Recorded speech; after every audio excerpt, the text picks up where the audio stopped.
सत कबीर दवारे थारे पर एक दास भिखारी आया है।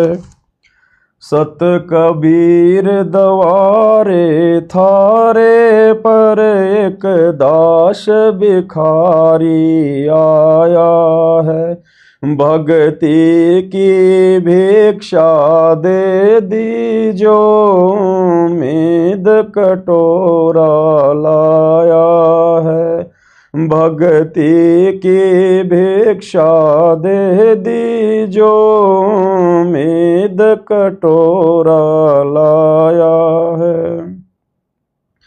तज नरसी वाले ठाठ नहीं, मैं धन्ना जैसा जाट नहीं।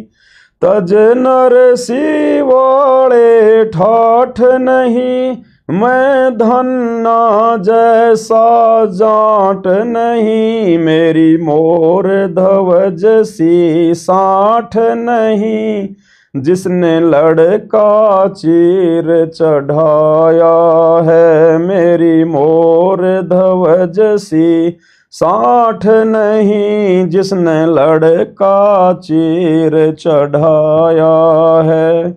भक्ति की भिक्षा दे दीजो मेद कटोरा लाया है।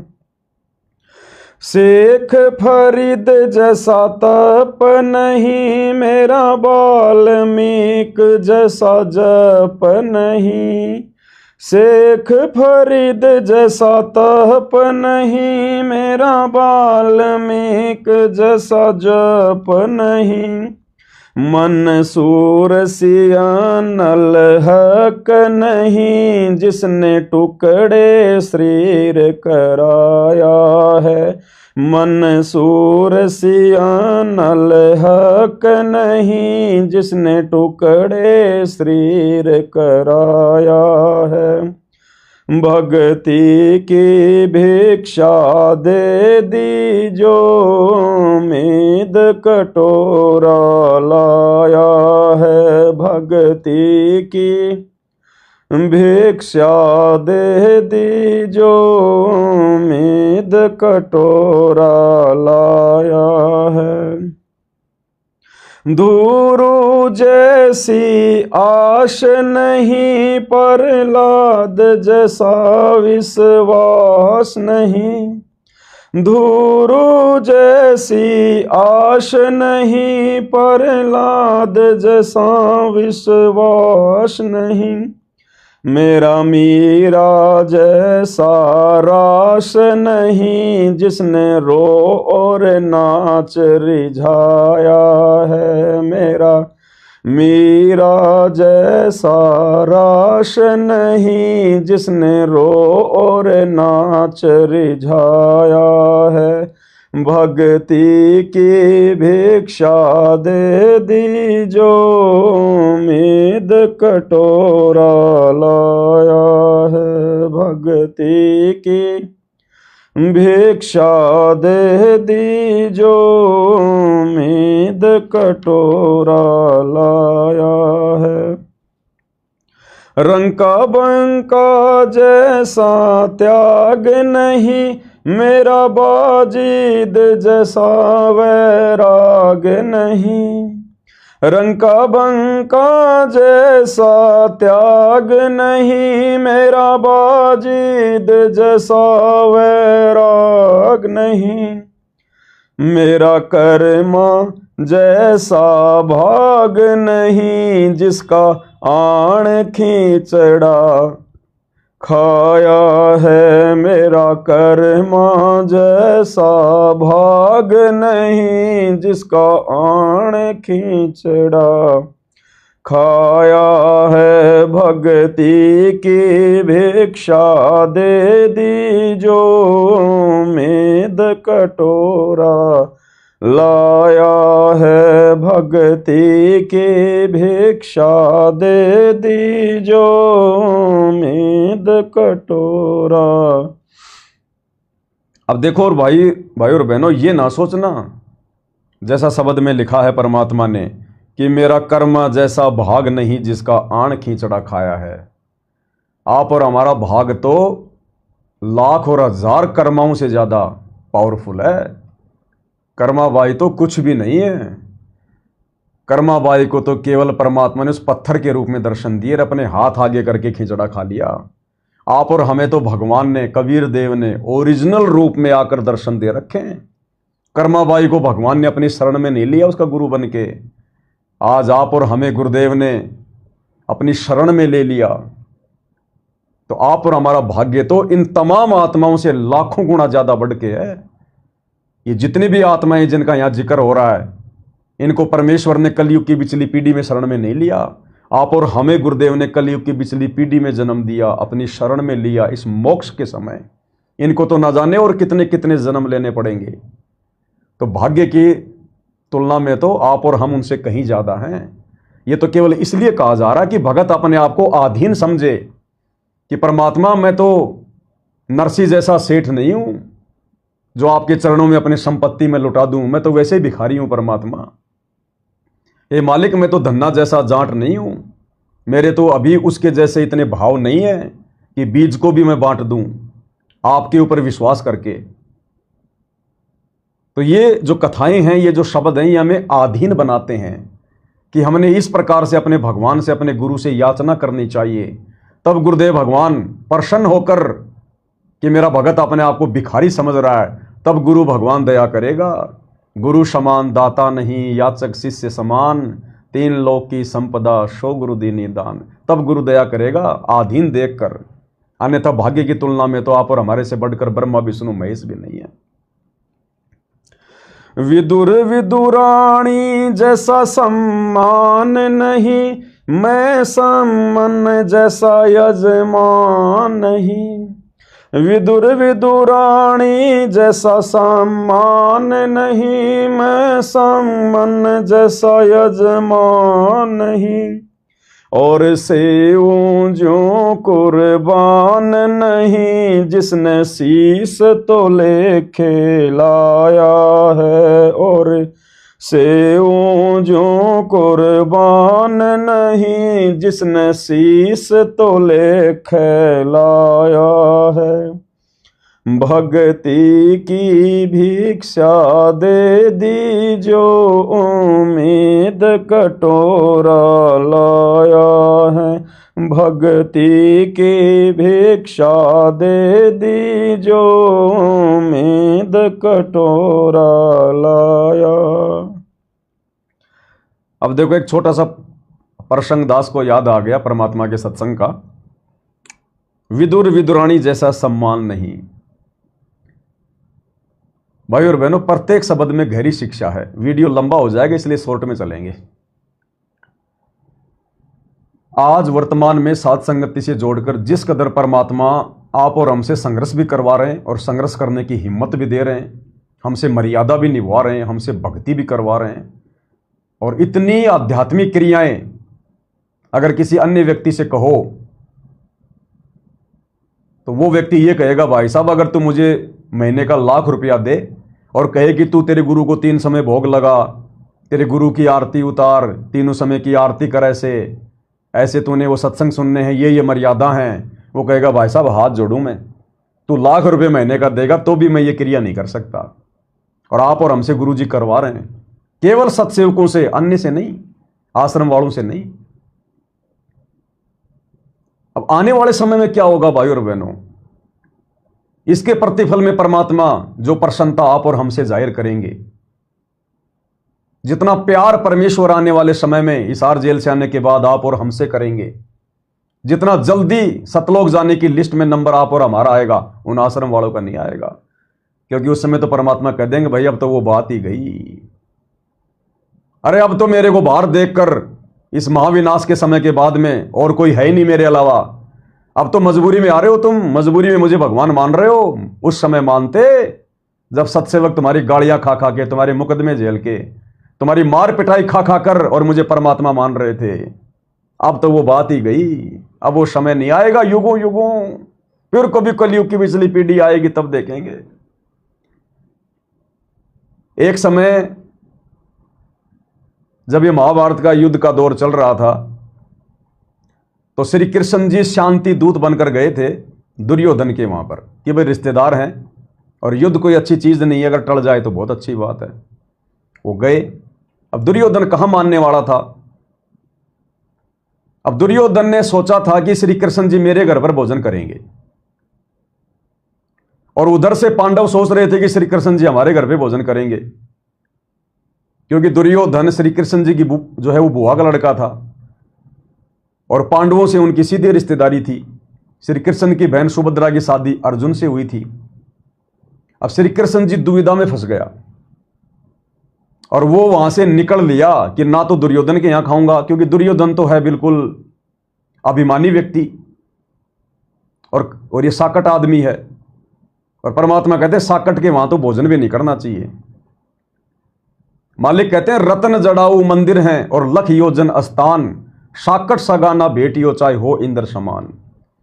साकट रिश्तेदार जो आपकी भक्ति में बाधा करता हो, गुरु जी को उल्टा सीधा बोलता हो, कहते हैं चाहे 1,00,000 योजन में चाहे उसका महल बना है और रतन जड़े हुए हैं, इतना धनवान है, उसके घर का पानी भी नहीं पीना चाहिए।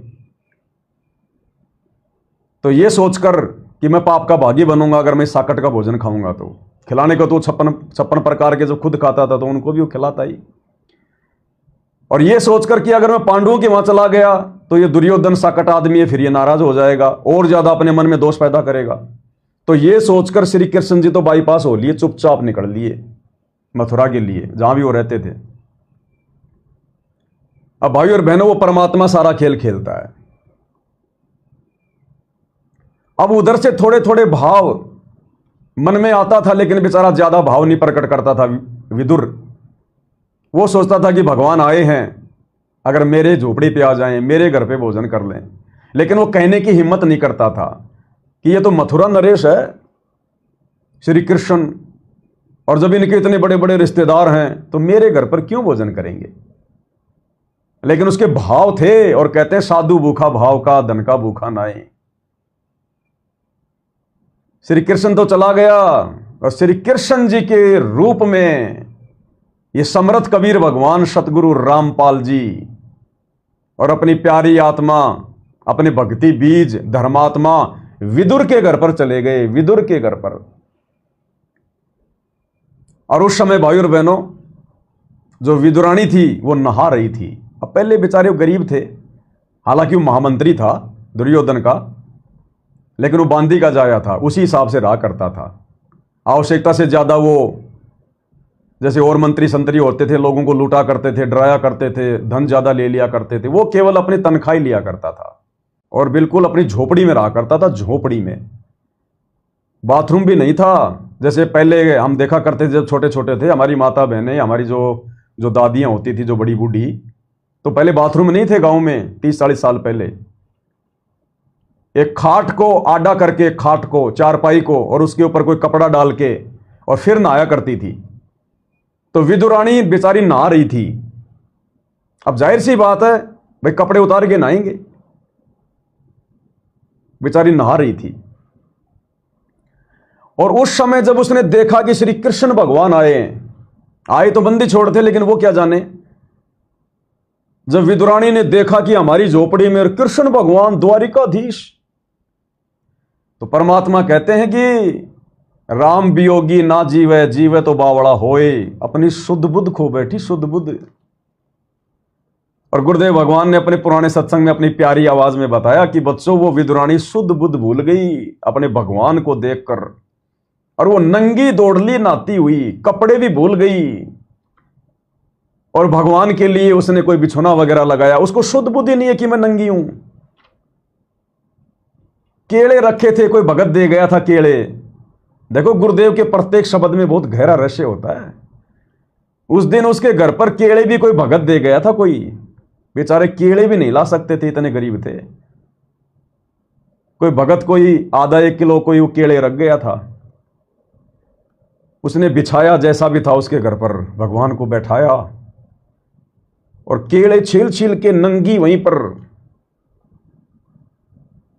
और इतनी भावुक, उसको पता ही नहीं, बस भगवान की सूरत की तरफ देख रही है। क्या खिला दूं, क्या पिला दूं। केले छील रही है और गुरुदेव ने बताया कि केले का छिलका तो भगवान को दे रही है खाने के लिए, और जो केला है उसको नीचे फेंक रही है छिलका समझ के, उसको पता ही नहीं। इसलिए परमात्मा कहते हैं भक्ति करे बिन भाव रे सो कोणे का जाए। अगर आपने गुरु भी बना लिया, भक्ति भी कर रहे हो, अगर भाव नहीं है, उसके प्रति श्रद्धा नहीं है, उसको यदि आप अपना भगवान नहीं मान रहे, परमात्मा नहीं मान रहे, खाली आप उसको अपना गुरु मान रहे हो, तो कहते हैं भक्ति करे बिन भाव रे सो कोणे का जाए। और दुर्योधन के ठाठ बार छोड़कर उसके घर पे परमात्मा भोजन करने चले गए। छिलका भगवान को दे रही है, केला नीचे फेंक रही है, और भगवान बड़े प्यार से श्री कृष्ण रूप में बंदी छोड़ सतगुरु रामपाल जी भगवान, यही तो है कबीर, और कौन है। सारे खेल यही खेलता है, सारे खेल हमने किए, हमसे मिले सो निश्चय जिए। परमात्मा छिलके खा रहे हैं बड़े प्रेम से गुरुदेव भगवान। इतने में विदुर आ जाता है, और विदुर ने देखा कि ये तो नंगी होके बैठी है, उसको डांटा, उसको धमकाया कि तेरे को शुद्ध बुद्धि भी नहीं है, तेरे कपड़े भी नहीं है तेरे शरीर पर, और ये क्या कर रही है तू। तब उसकी सुरती वापस आई विदुरानी की, और देखा मैं तो नंगी हूं। बेचारी दौड़ के गई, अपने कपड़े वपड़े पहने, और फिर उसकी जगह पर बैठ गए विदुर जी। और विदुर जी बोले भगवान इसकी बातों का बुरा मत मानना, इसको अकल नहीं है भगवान, ये भोली है, इसको समझ नहीं है, इसको इतनी भी अकल नहीं है। केले नीचे फेंक रही है और छिलके भगवान को खिला रही है। और विदुर ने फिर क्या किया, छिलका फेंक के केला भगवान को देना चाहा, और कहा कि भगवान लो खाइए। भगवान ने वो केला खाया, गुरुदेव भगवान ने, और विदुर ने कहा कि भगवान अब आया ना मजा, वो तो छिलके खिला रही थी। तो कृष्ण रूप में सतगुरु रामपाल जी भगवान ने कहा कि विदुर अब वो मजा नहीं है, जो मजा उन छिलकों में था वो मजा अब तेरे केलों में नहीं है। भाई वो तो बात ही कुछ और थी, वो तो समय चला गया। तो भाई और बहनों, जो बात वर्तमान में गुरुदेव के रहते सहते उनको परमात्मा मान के पूजना, गीता 3 अध्याय 13 के अनुसार उनको भोग लगाना, उनकी आरती उतारना, गुरु को ही परमात्मा के रूप में मानना, मर्यादाओं में रह के भक्ति करना, जो बात भाई और बहनों आज है गुरुदेव भगवान के आने के बाद नहीं होगी। चाहे आप कितने बड़े परम भगत बन लेना, आप कितनी मर्यादा निभा लेना, आप कुछ भी कर लेना, अपना सब कुछ भगवान को बेच बाच के समर्पित कर देना, लेकिन जो बात आज है उनकी भक्ति में, मर्यादाओं के साथ करने में, उनको परमात्मा मानने में, आने वाले समय में नहीं, उस समय तो दुनिया ही परमात्मा मानेगी, दुनिया ही। भाई और बहनों, एक एक शब्द में बहुत गहरी गहरी कथाएं हैं, बहुत गहरी गहरी। तो श्री कृष्ण रूप में और विदुर के घर पर भोजन खाने के लिए ये कबीर भगवान, सारी सृष्टि का मालिक, ये गया था उस समय।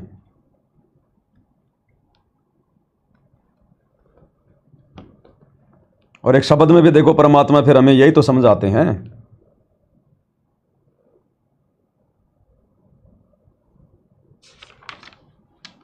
कि कौन गया था उस समय।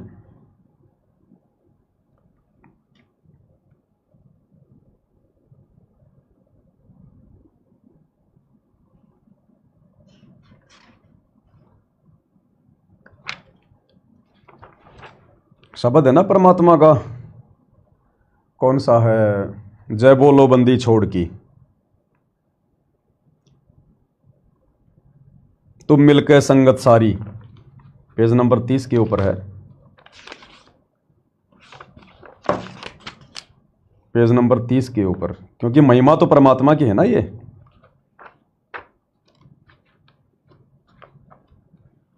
देखो इसमें क्या कहा गुरुदेव भगवान ने,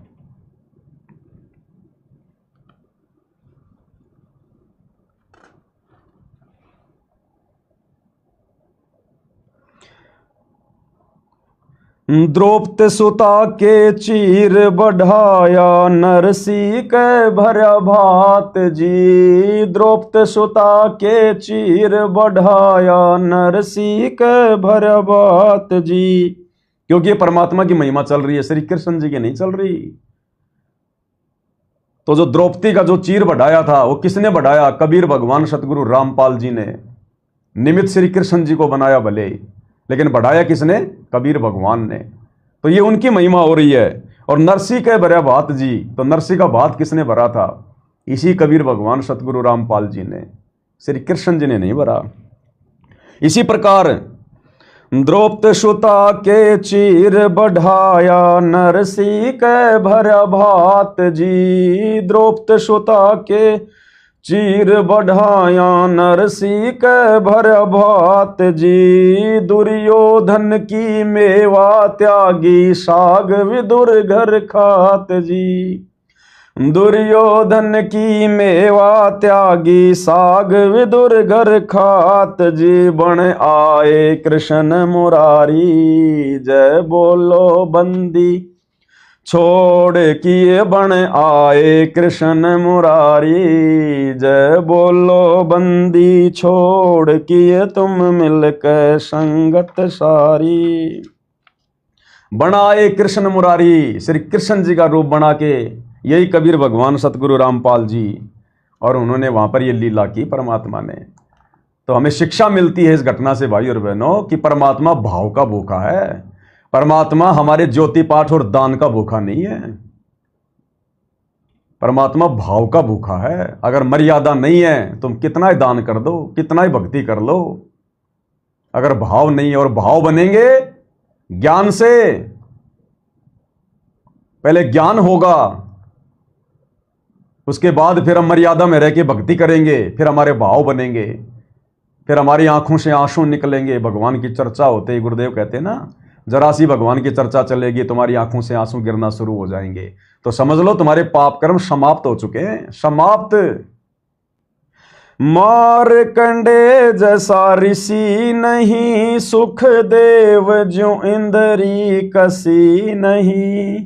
मैं मारकंडे जैसा ऋषि नहीं, ऋषि यानी भगत, पहले के समय में भक्तों को ऋषि कहते थे। मैं मारकंडे जैसा ऋषि नहीं, सुख देव ज्यों इंद्री कसी नहीं।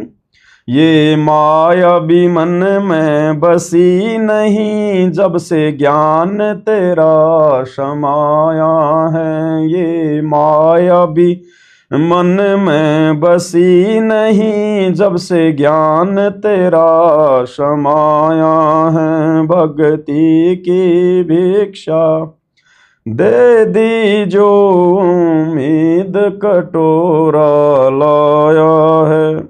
अब गुरुदेव भगवान एक भगत की भूमिका में अपने ऊपर लेकर ये शब्द लिख रहे हैं। ये शब्द कोई गरीबदास जी का नहीं है, कोई कबीर जी का नहीं है, ये वर्तमान के रियल कबीर सतगुरु रामपाल जी ने एक भगत की भूमिका में लिखा है। और क्या कह रहे हैं परमात्मा कि हे भगवान, मैं मारकंडे जैसा ऋषि नहीं हूं जो नंगी औरत आके सामने खड़ी हो गई, और वो भी देवलोक की सबसे सुंदर, इंद्र की इंद्राणी उसकी पत्नी सची, उससे सुंदर और कोई स्त्री नहीं है देवलोक में। वो भी आके नंगी होके खड़ी हो गई। वो जंगल में जितने भी साधु संत महात्मा थे सब जल भुन गए देख देख के, सब ने अपना धर्म कर्म नष्ट कर दिया। और मारकंडे उसको देख रहा लेकिन टस से मश भी नहीं हो रहा। तो गुरुदेव भगवान कह रहे हैं अपने आप को छुपा कर एक आम भगत की तरह भूमिका करते हुए कि मैं मारकंडे जैसा ऋषि नहीं और सुखदेव जी इंद्री कशी नहीं, कि मतलब जतिपणे को लेकर मैं सुखदेव जैसा भी नहीं हूं। क्योंकि सुखदेव के पास में जब वो दीक्षा लेने गया था राजा जनक के पास में, तो उसकी परीक्षा लेने के लिए रात को उसके कमरे में एक सुंदर लड़की भेज दी। सुखदेव चाहता तो उसके साथ में शारीरिक संबंध बना सकता था, वो लड़की भी बना लेती, क्योंकि राजा जनक का आदेश था कि उसकी परीक्षा ले। हालांकि जनक जी ने यह नहीं कहा कि तू अगर वो शारीरिक संबंध बनाए तो तू भी बना लेना, नहीं, ऐसा आदेश नहीं देते महापुरुष।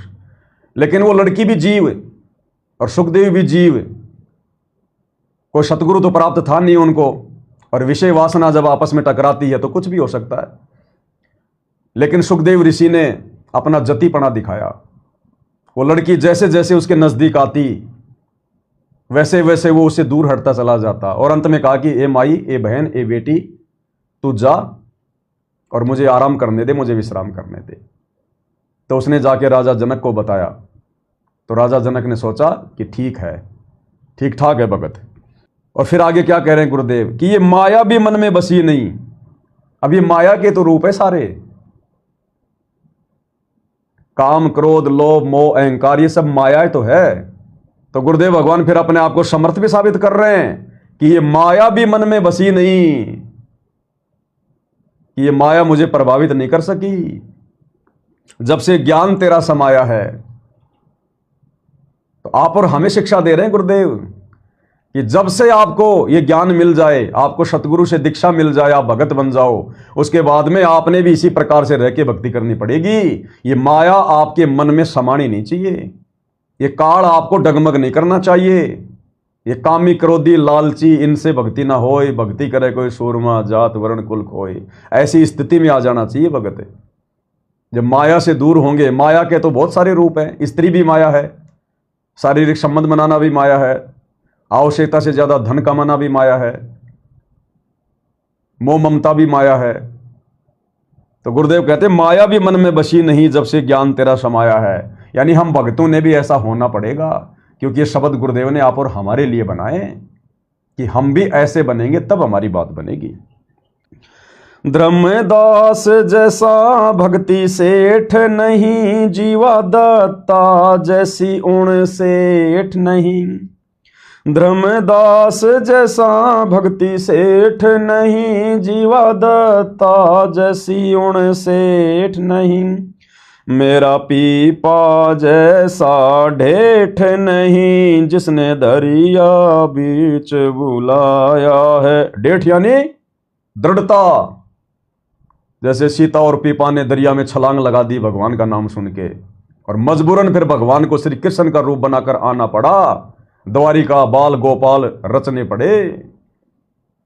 तो कहते हैं मेरा पीपा जैसा ढेठ नहीं, मुझे इतना विश्वास नहीं हो रहा भगवान इस कलयुग में, लेकिन ये हुए बिना बात बनेगी नहीं। दिया द्रौपदी जैसा लीर नहीं, कोई बण्या भजन में सीर नहीं। दिया द्रौपदी जैसा लीर नहीं, कोई बण्या भजन में सीर नहीं। मेरे बिलणी जैसी धीर नहीं, जिसने बन के बीच घुमाया है। मेरे बिलणी जैसी धीर नहीं, जिसने बन के बीच घुमाया है। सत कबीर दवारे थारे पर, एक दास भिखारी आया है। भक्ति की भिक्षा दे दी जो, उम्मीद कटोरा लाया है।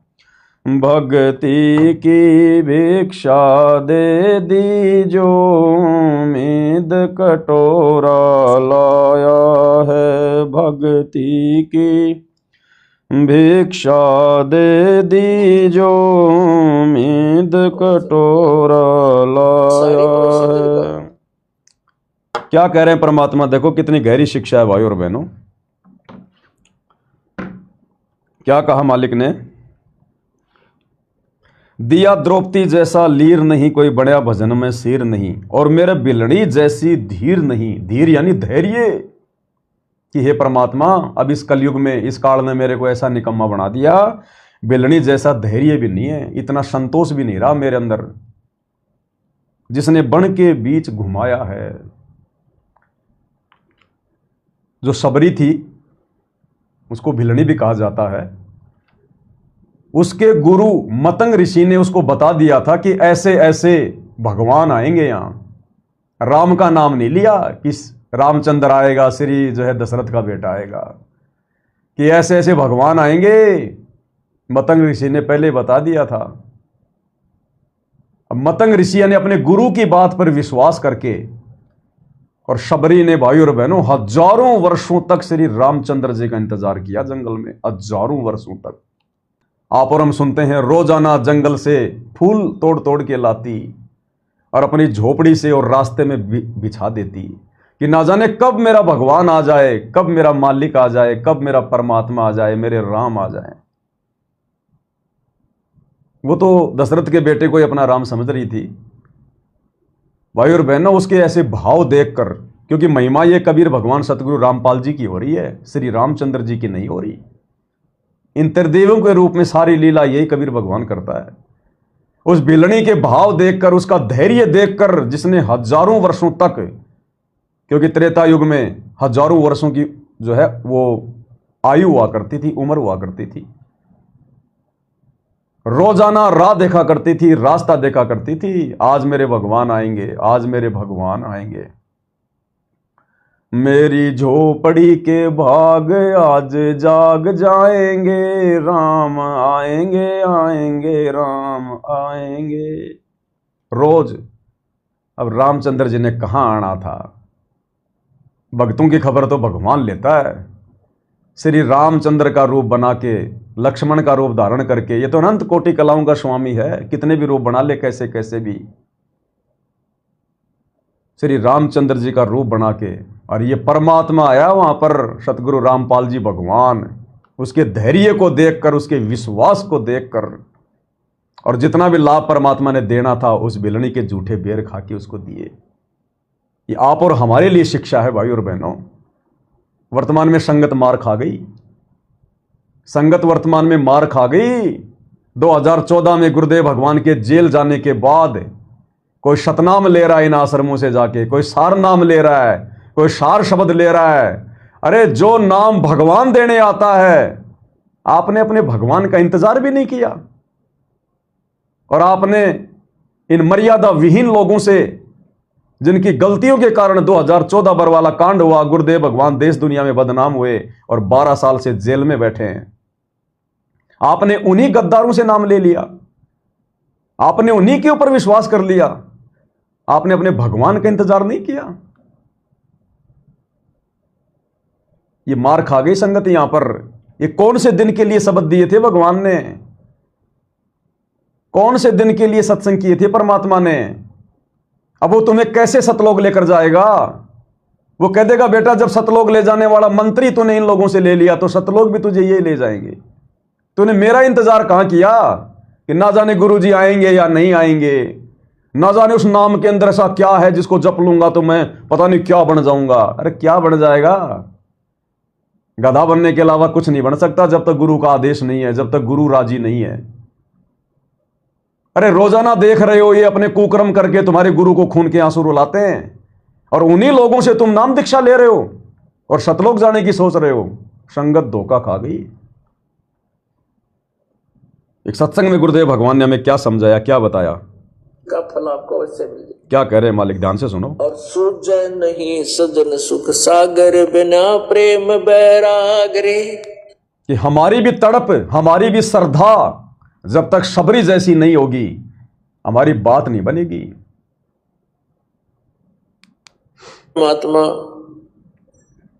परमात्मा में जब तक प्रेम नहीं बनेगा, मालिक नहीं मिल सकता। ठीक है, जैसी भक्ति कर रहे हो इसका फल आपको अवश्य मिल जाएगा। इस सारे प्रोसीजर का लास्ट वही होगा कि भगवान में एक ऐसी श्रद्धा बने। श्रद्धा जैसे हम कथाएं सुनते थे, सबरी की यानी भीलने की श्रद्धा बनी थी उसके गुरुदेव मतंग ऋषि की प्रेरणा से कि यहाँ भगवान श्री राम आएंगे, क्योंकि उनके प्रारब्ध में लिखा हुआ था ऐसा होगा। और वो ऋषि जिनकी दूरदृष्टि खुल जाती है, उनके प्रारब्ध की वो जानकारी रखते हैं कि वो ऐसा होगा और यहाँ आएगा। उसने सबरी को यानी भीलनी को बता दिया था, तो उसकी इतनी तरफ बन गई कि ऐसे देखा करती थी भगवान आएंगे। कई बहुत दिनों तक, वर्षों इंतजार करी। तो पुण्यात्माओं, ये श्रद्धा आप में बननी पड़ेगी और बनेगी। जैसे धर्मदास जी को परमात्मा मथुरा में मिले थे और उनको बहुत अच्छा ज्ञान दिया था, लेकिन अपने अज्ञान के कारण परमात्मा के उस यथार्थ ज्ञान को स्वीकार नहीं किया। जब परमेश्वर अंतर ध्यान हो गए, फिर रो रहा था बुरी तरह कि ऐसा निर्मल ज्ञान और ऐसा समाधान कभी देखा ना सुना, और भगवान अब पता नहीं मिलेंगे कि ना मिलेंगे। जीवन व्यर्थ हो गया। 6 महीने तक रोया करता था, ऐसे देखा करता था भगवान कहीं दिखाई दे जा। वही जिंदा महात्मा फिर आ जावे, देखूं उसने दर्शन करूं, चरणों में लिपट जाऊं, कोई ऑब्जेक्शन नहीं करूंगा, सारा ज्ञान सुनूंगा। तो पुण्यात्मा, ऐसी श्रद्धा ऐसी लगन आपकी भगवान में बनेगी, तब हम परमेश्वर पाएंगे। तो भाई और बहनों, वर्तमान में वो श्रद्धा, वो लगन काल संगत की बनने नहीं दे रहा। मर्यादा सबकी तोड़वा रखी है, और मर्यादा टूटे हुए प्राणी की कैसे श्रद्धा बनेगी, कैसे वो तड़प बनेगी? जो तड़प धर्मदास जी की बनी थी परमात्मा की चाहत में, और फिर मालिक ने आना पड़ा। जो तड़प बनी थी सबरी की, भिलनी की, परमात्मा ने श्री राम रूप बना के आना पड़ा। आज संगत की तड़प बनने नहीं दी जा रही। पहली बात तो मर्यादा तोड़वा रखी है। मर्यादा विहीन प्राणी की क्या तड़प बनेगी? वो अपने दुख के लिए तो आंसू निकाल सकता है, लेकिन भगवान के प्रेम में आंसू नहीं निकलेंगे, बिल्कुल नहीं निकल सकते। रोने को तो पत्थरों के आगे, मंदिरों में, मस्जिदों में सब रोते हैं। आसाराम के भगत भी रोते हैं जब जोधपुर उसकी तारीख पे जाते हैं। राम रहीम के भगत भी रोते हैं। जो भक्ति नहीं करते वो भी रोते हैं भगवान का नाम लेके अपने दुखों को। वो रोना रोना नहीं है। और काल वर्तमान में संगत की वो तड़फ नहीं बनने दे रहा। आज संगत को सतगुरु रामपाल जी की आवश्यकता है ही नहीं। किसी भी चीज के लिए आवश्यकता नहीं है। अरे भगवान की जरूरत, गुरु की जरूरत क्यों पड़ती है? नाम दीक्षा के लिए। वो काम भी आश्रम वाले कर रहे हैं। कोई जरूरत नहीं सतगुरु रामपाल जी की। चाहे प्रथम नाम लो, चाहे शतनाम लो, चाहे सार नाम लो, चाहे सार शब्द लो, कोई जरूरत नहीं है सतगुरु रामपाल जी की। दे रहे हैं आश्रमों में। क्यों तड़प बनेगी संगत की? क्यों श्रद्धा बनेगी? नामखंड हो जाए तो अपने गुरु से शुद्ध करवाया जाता है, इसलिए गुरु की आवश्यकता पड़ती है। नाम शुद्धिकरण के अंदर खोल रखे हैं। जितनी मर्जी खंड करो, जितनी बार नाम उपदेश लो, कोई जरूरत नहीं है सतगुरु रामपाल जी की। गुरु की जरूरत पड़ती है नाम दान दक्षिणा के लिए, ज्योति पाठ के लिए। इन आश्रमों में सैकड़ों की संख्या में दान पेटियां रखी रहती हैं। कराओ पाठ। पाठ लिखने के लिए लाइन बना के बैठ जाएंगे जैसे हरिद्वार में पंडे बैठ जाते हैं। कोई जरूरत नहीं है ज्योति पाठ और दान के लिए सतगुरु रामपाल जी की। गुरु की आवश्यकता पड़ती है उनके दर्शनों के लिए। आपको एआई से वीडियो बना बना के आश्रमों में लाइव का नाम कह कह के आपको दर्शन करवाए जा रहे हैं। कोई जरूरत नहीं है। गुरु की जरूरत पड़ती है सत्संग के लिए। सत्संग सब तुम्हारे घर पे पहुंचा रखे हैं। आश्रमों में चले जाओ, एआई से सुना देंगे तुम्हें सत्संग। गुरु की जरूरत पड़ती है आशीर्वाद के लिए। आशीर्वाद तुम्हें ऑनलाइन दिलवाया जा रहा है, कोई दिक्कत नहीं। चाहे एआई से दिलाओ, चाहे कैसे भी दिलाओ। तो आज संगत को सतगुरु रामपाल जी की जरूरत है कहां?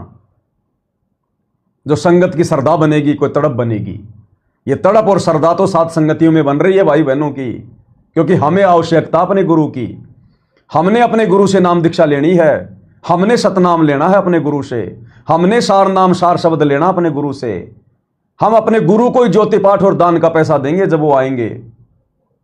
हम अपने गुरु जी का ओरिजिनल आशीर्वाद लेंगे जब वो आएंगे।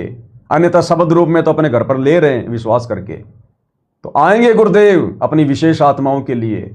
और देख लेना भाई और बहनों, दास को जो प्रेरणा होती है वही होती है जो परमात्मा करते हैं।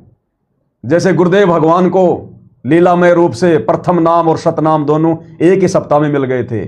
आने वाले समय में जो आत्माएं साध संगति से जुड़ रही हैं, संकल्प लेकर मर्यादा में रह के भक्ति कर रही हैं, परमात्मा उन आत्माओं को प्रथम नाम और शतनाम दोनों साथ साथ देगा।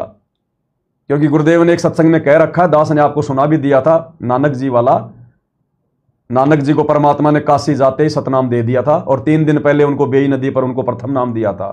तो गुरुदेव कहते हैं जो विशेष आत्मा होती हैं उनके भाव देखकर परमात्मा दोनों मंत्र एक साथ भी दे देते हैं उनको। कोई बड़ी बात नहीं। तो आएंगे गुरुदेव, लेकिन अपनी विशेष आत्माओं के लिए आएंगे। तो इस प्रकार भाई और बहनों, आप हमारे तड़प गुरुदेव भगवान में पक्की बननी चाहिए। सांबर में दादू दास मिले, फिर नानक को कर ख्यास मिले।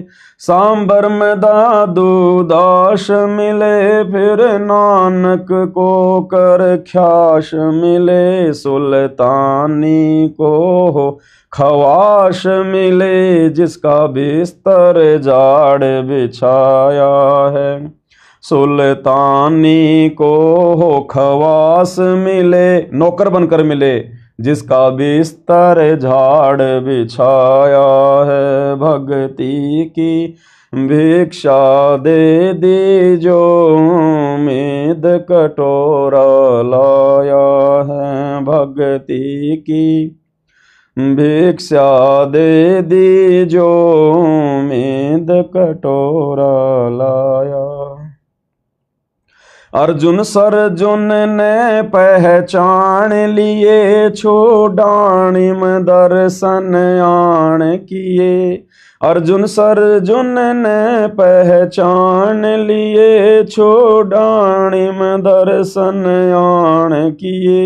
ए रानी ननद उन जान लिए, बलराम पिता जनाया है। ये रानी ननद उन जान लिए, बलराम पिता जनाया है।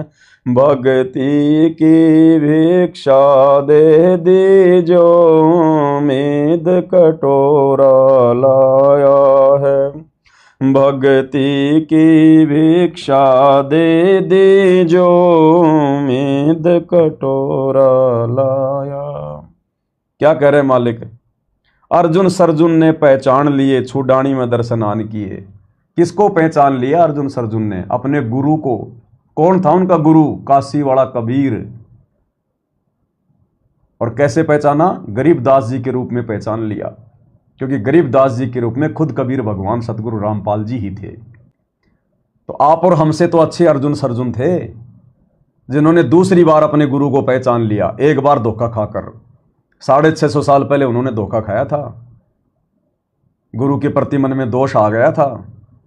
और जब वही गुरु, वही कबीर भगवान गरीबदास जी के रूप में छुडानी में आए, तो कहते हैं अर्जुन सर्जुन ने पहचान लिए, छुडानी में दर्शन आन किए। तो आप और हम क्यों लेट कर रहे हैं पहचानने में? हमारा भी तो गुरु वही है, कबीर, जो 650 साल पहले आया था। और आज वही कबीर सतगुरु रामपाल जी के रूप में आ गया, जैसे गरीबदास जी के रूप में आ गया। तो अर्जुन सर्जुन ने भी पहचान लिया अपने गुरु को, जबकि चेहरा अलग, सारा सिस्टम अलग है। तो आप और हम क्यों नहीं पहचान पा रहे? गरीबदास जी दाढ़ी मूछ नहीं रखा करते थे, जबकि 650 साल पहले कबीर जी दाढ़ी मूछ रखते थे। आज हमारे गुरुदेव भगवान कबीर साहिब कोई दाढ़ी मूछ नहीं, 650 साल पहले रखा करते थे। तो जब अर्जुन सर्जुन ने पहचान लिया बिना दाढ़ी मूछ वाले को, तो आप और हम क्यों नहीं पहचान रहे आज अपने कबीर भगवान को बिना दाढ़ी मूछ में? आज हम उसी दाढ़ी मूछ वाले के पीछे पड़े हुए हैं, उसी नकली फोटो के पीछे पड़े हुए हैं, कबीर जी की समझकर, उसी का जून के महीने में भगवान मानकर, कबीर मानकर कबीर प्रकट दिवस मना रहे हैं। तो आप और हम तो अर्जुन सर्जुन से भी निकम्मे हैं। कौन से दिन हमारी बुद्धि खुलेगी? अरे गरीबदास जी के मिलने के बाद अर्जुन सर्जुन ने भी दाढ़ी मूछ वाले का ध्यान हटा दिया, और आज हमें सतगुरु रामपाल जी भगवान मिल गए, कबीर भगवान मिल गए बिना दाढ़ी मूछ के। आज हम भी उसी दाढ़ी मूछ वाले को पूज रहे हैं, उसी फोटो के पीछे पड़े हुए हैं। कैसे उद्धार होगा, कैसे मोक्ष होगा? अर्जुन सर्जुन ने पहचान लिए, छुडानी में दर्शन आन किए। ये रानी ननद उन जान लिए। रानी ननद यानी वो रानी माता का बेटा, दुनिया की नजरों में तो रानी माँ का बेटा ही था ना, वो रानी माँ का बेटा उन्होंने जान लिया। ये रानी ननद उन्हें जान लिए, उन्होंने पहचान लिया, जान लिया। और बलराम पिता जनाया है, जिसने वर्तमान में उस समय बलराम को अपना बाप बनाया, और वर्तमान में नंदराम को अपना बाप बनाया, मुंह बोला। और आप और हम नहीं पहचान पा रहे। संतोष दास को पार किया, बनखंडी का उद्धार किया।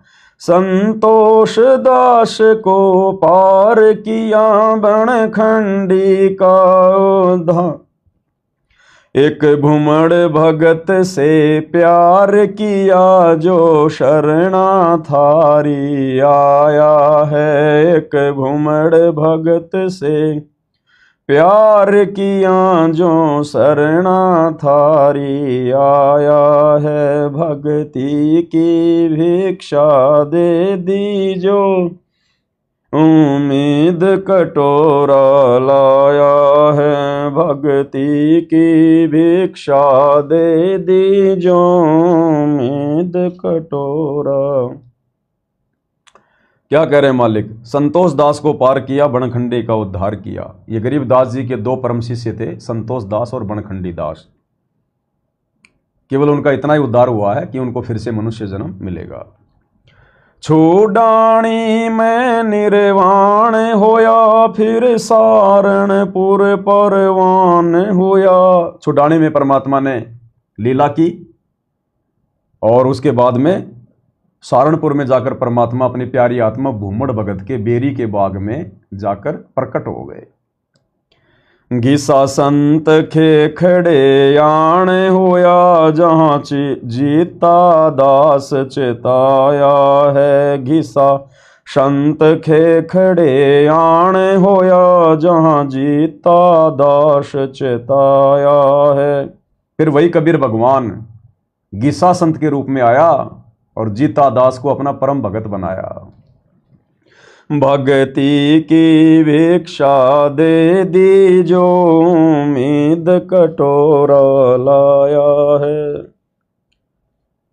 जब गीसा संत की जानकारी हुई, जीता जी को, गांव का लम्बड़दार था, 900 बीघा जमीन का मालिक था, 900 बीघा। ये सोचने की बात है। आज भगत भाई बहन परमात्मा से छोटा छोटा 100-100 गज का कोई प्लाट मांग रहा है, कोई जमीन मांग रहा है, कोई नौकरी मांग रहा है। मांगने की चीज तो सौपन में भी नहीं मांग रहे। परमात्मा ने एग्जाम्पल कोड किया गीसा संत के रूप में। जब जीता दास को ज्ञान समझाया और जब गांव वालों ने जीता दास को गांव से बाहर निकाल दिया, अपनी 900 बीघा जमीन छोड़ के, ये भी नहीं सोचा पीछे कौन संभालेगा कौन लेगा। बोला भाई ये चला मैं, ये भगवान बार बार नहीं मिलता, ये जमीन के मालिक तो बहुत बार रह चुका। और उसी समय गांव को छोड़कर वो 900 बीघा जमीन का मालिक जीता चौधरी और गीसा जी के अपने गुरु जी के पास चला गया। ये हैं भगत भाई और बहनों, ऐसे भगत होते हैं पार। गुरुजी छोरा नौकरी नहीं लग रहा, गुरुजी छोरी का छोरा नहीं हो रहा, गुरुजी एक प्लाट मिल जाए, एक मकान हो जाए, गुरुजी एक गाड़ी मिल जाए। गणिका जैसे पाप किए और अजामेल से आघात किए। गणिका जैसे पाप किए और अजामेल से आघात किए। साथ किस विद ए नाथ लिए समदर्शी फर्ज निभाया है। साथ किस विद ये नाथ लिए समदर्शी फर्ज निभाया है। भक्ति की भिक्षा दे दी जो उम्मीद कटोरा। परमात्मा कहते हैं, हे परमात्मा, हम जैसे निकम्मों ने क्या कुछ नहीं किया। युगन युगन के पाप सब युगन युगन के मैल, और जानत हो जगदीश तुम मैंने जोर किए बदफैल। कितने कुकर्म किए परमात्मा मैंने युगों युगों। गणिका जैसे मैंने ना जाने कितने पाप किए हैं वैश्या बनकर, और अजामेल जैसे आघात किए। उसके बाद भी हे गुरुदेव भगवान, आपने समदृष्टि फर्ज निभाया। आपने कोई भेदभाव नहीं किया और आपने फिर से मुझे अपनी शरण में ले लिया। तो गुरुदेव की महिमा हो रही है कि आप समदृष्टि हो, सबको समान नजर से देखते हो आप। साथ किस विद ये नाथ लिए, कि हे नाथ, हे दीनदयाल, हे हम अनाथों के नाथ, आपने हमें क्यों कर अपने साथ ले लिया। हम जैसे नीचों को आपने क्यों कर अपनी शरण में ले लिया। समदृष्टि फर्ज निभाया है। आप वास्तव में समदृष्टि हो। सतगुरु के लक्षण 4 बखाना। प्रथम वेद शास्त्र को ज्ञाना, दूजे हरि भक्ति मन कर्म वचन बानी, तीजे समदृष्टि जानी। आप वास्तव में समदृष्टि हो। जो हम जैसी निकम्मी आत्माओं को भी इस कलयुग की पिछली पीढ़ी में घोर कलयुग में अपनी शरण में ले लिया। मात पिता और बंधु आए, माया जोड़न खूब सिखाए। मात पिता और बंधु आए, माया जोड़न खूब सिखाए। भक्ति के नाला रे लाए, उल्टा ही पाठ पढ़ाया।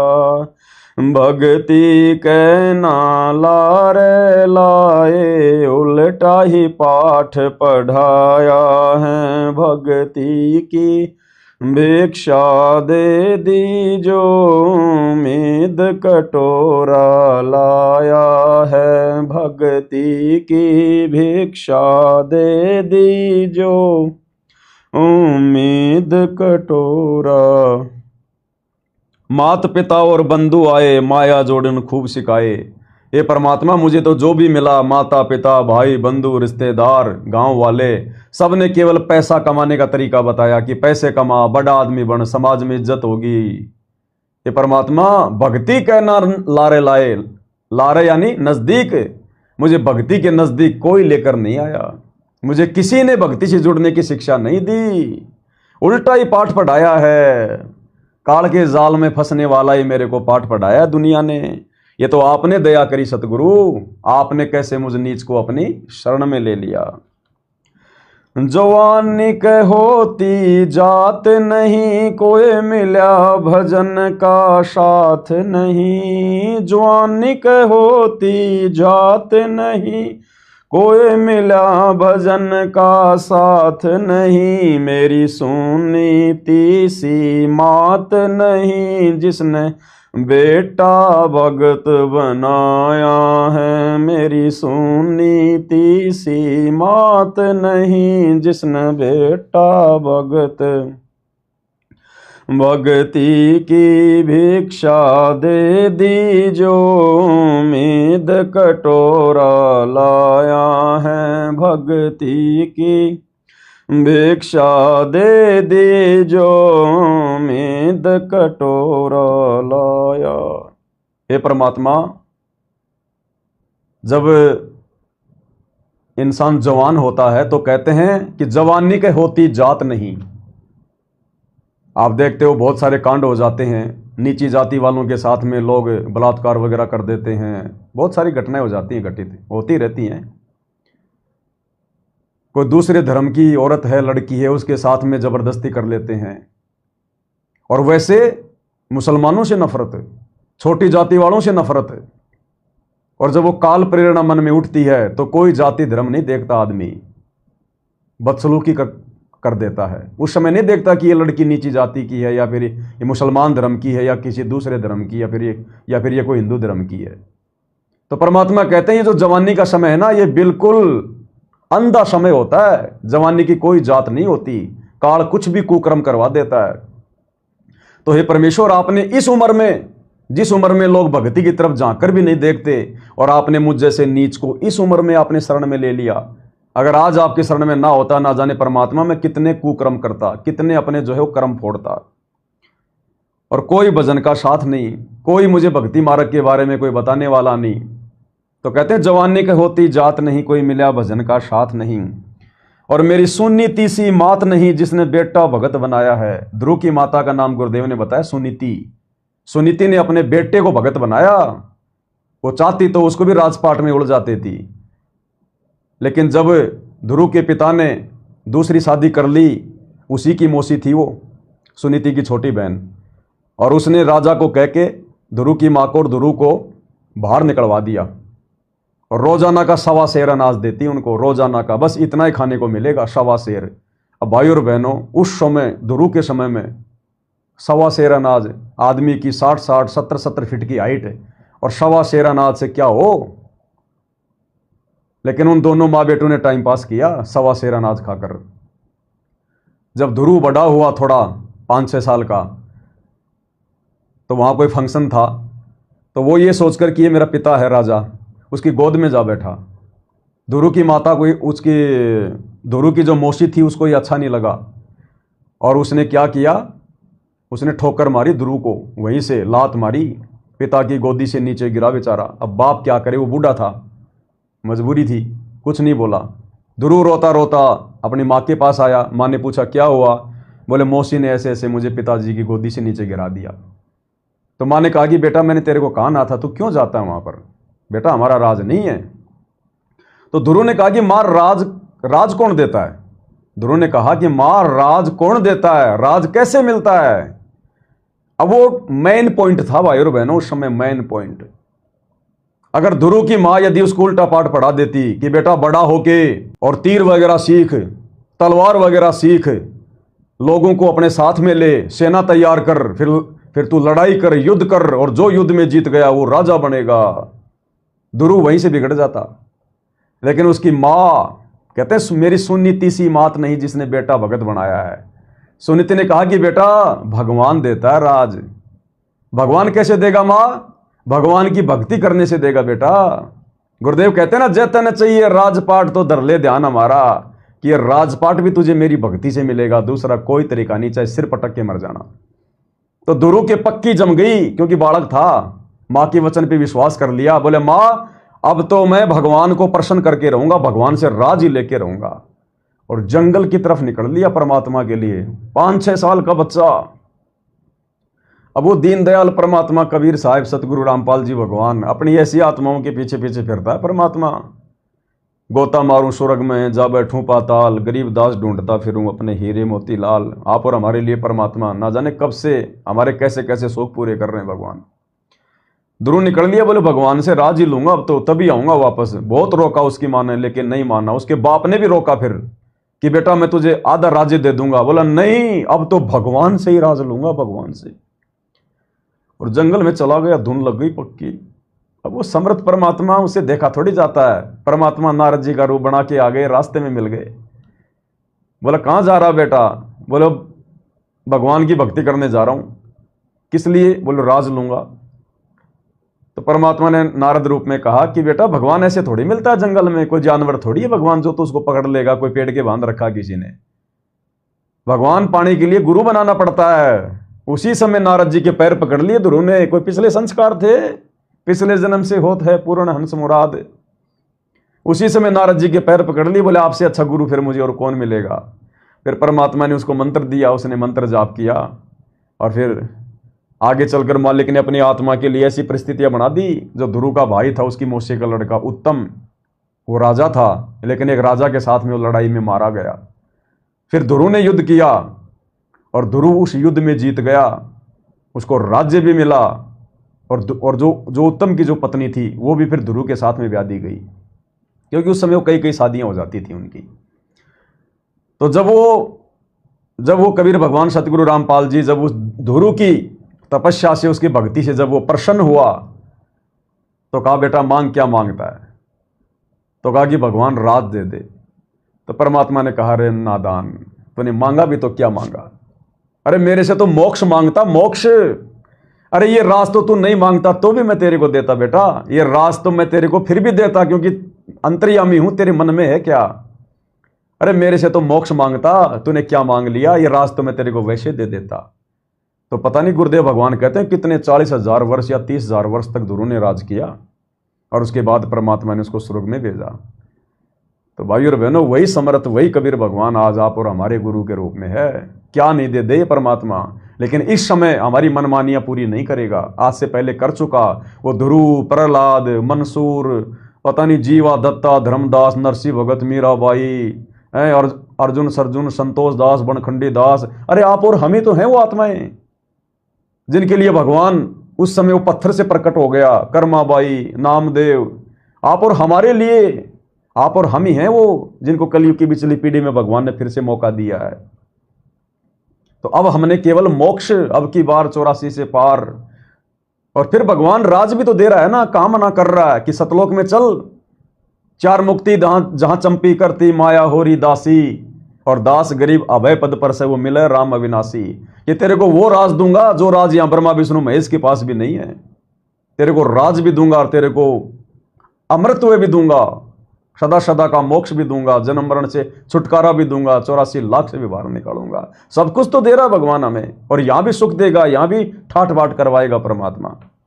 पांचों विकार सताते हैं, मन चाहा नाच नचाते हैं। पांचों विकार सताते हैं, मन चाहा नाच नचाते हैं। हे सायब ना बच पाते हैं, माया ने जाल बिछाया। हे साहेब ना बच पाते हैं, माया ने जाल बिछाया है। भक्ति की भिक्षा दे दी जो उम्मीद कटोरा लाया है। भक्ति की भिक्षा दे दी जो उम्मीद कटोरा लाया है। गुरु राम पाल जैसा संत नहीं, मैं भगतों जैसा भगत नहीं।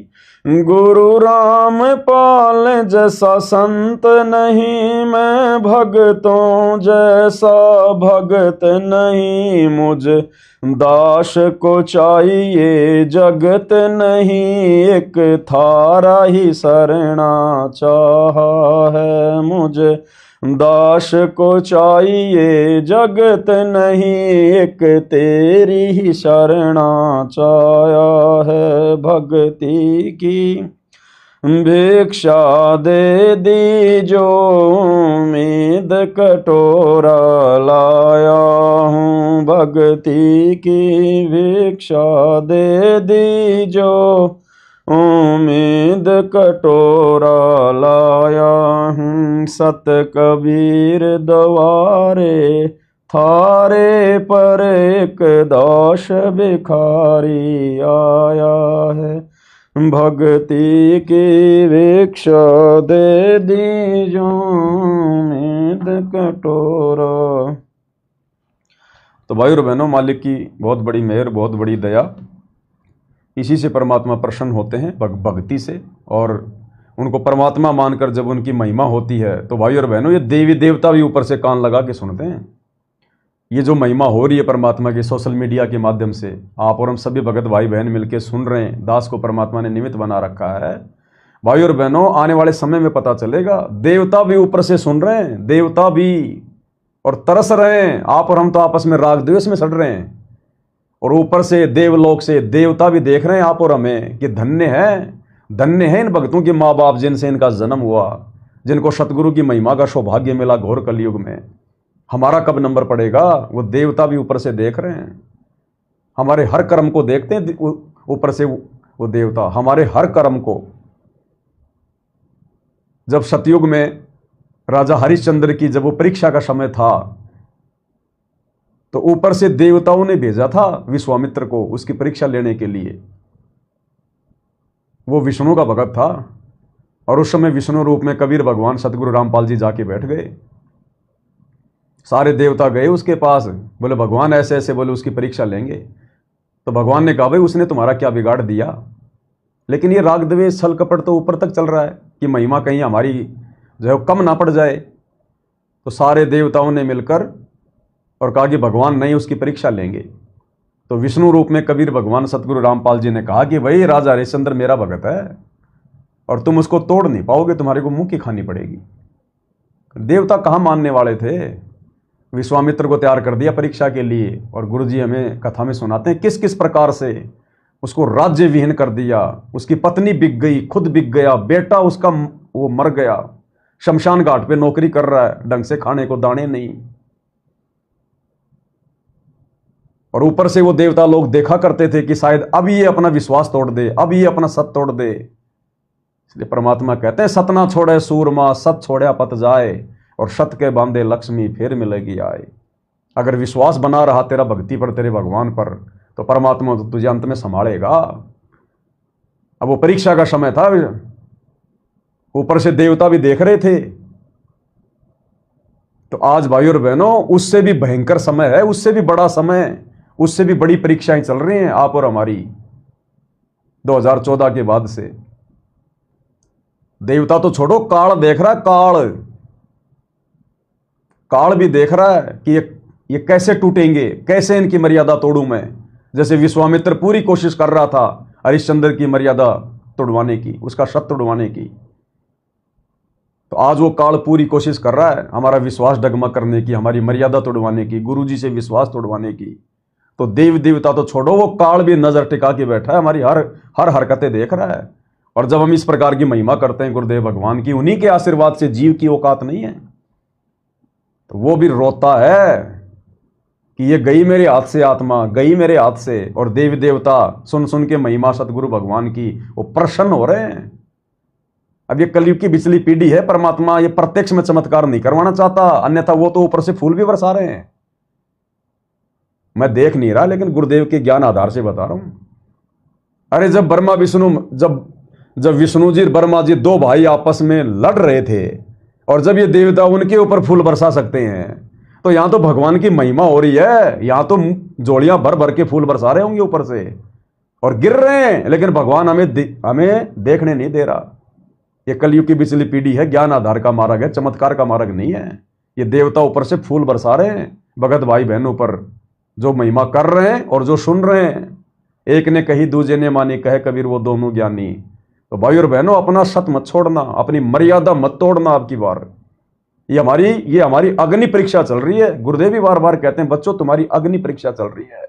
द्वार धनी के पड़ा रहे, चाहे धक्के धनी के खाए, 100 काल जोहरी पर द्वार छोड़ना। ये परीक्षा चल रही है हमारी।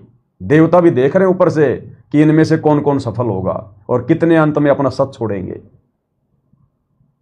तो भाई और बहनों, बहुत गंभीर समय है हमारा, बहुत अग्नि परीक्षा का समय है ये। तो परमात्मा के चरणों से हमने लिपटे रहना है और विश्वास बना के रखना है। आंच नहीं आने देगा भगवान, कह रखा गुरुदेव ने, अब तुम्हारे ऊपर काल का विधान लागू नहीं है। जब तक मर्यादा में है ये कुछ नहीं कर सकता हमारा। भले डराएगा, धमकाएगा, मुकदमे करेगा, अड़की फुड़की चोट भी ये पहुंचा देगा, कोई बड़ी बात नहीं। इस भगवान के लिए तो गर्दन कट जाए तो भी कम है। परमात्मा कहते महिमा कीजिए संत की, तन मन धन सब दे, और सिर मांगे तो टाड़ा नहीं, राजा मोर ध्वज को लक ले। सिर भी चला जाए तो कोई बड़ी बात नहीं, सिर के साटे पाइए अवगत अलख अनाथ। इस अवगत परमात्मा को तो अगर सिर देकर भी प्राप्त किया जा सके तो भी बहुत सस्ता सोंगा, बहुत सस्ता सौदा है। तो भाई और बहनों, दृढ़ता बना के रखनी है, और दृढ़ता बनेगी गुरुदेव भगवान की प्रसन्नता से। तो हमने गुरुदेव को प्रसन्न रखना है, और गुरुदेव प्रसन्न होंगे मर्यादा और भक्ति से, बकवादों से दूरी।